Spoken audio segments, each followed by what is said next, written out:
Η Αγία Σοφία και οι τρεις θυγατέρες της πίστη, ελπίδα και αγάπη, μαρτύρησαν στα χρόνια του αυτοκράτορα Αδριανού.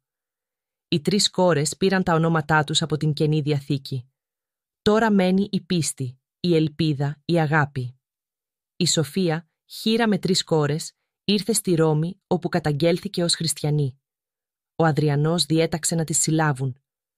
Αφού απομόνωσαν τη μητέρα, άρχισαν την ανάκριση. Πρώτη η πίστη απάντησε με λόγια της Γραφής ότι ζει με πίστη στον Χριστό. Μετά από βασανιστήρια αποκεφαλίστηκε. Το ίδιο και η ελπίδα που είπε πως έχει τις ελπίδες της στον Θεό Σωτήρα. Η αγάπη απάντησε ότι η ύπαρξή της ανήκει στον Θεό. Αποκεφαλίστηκε κι αυτή.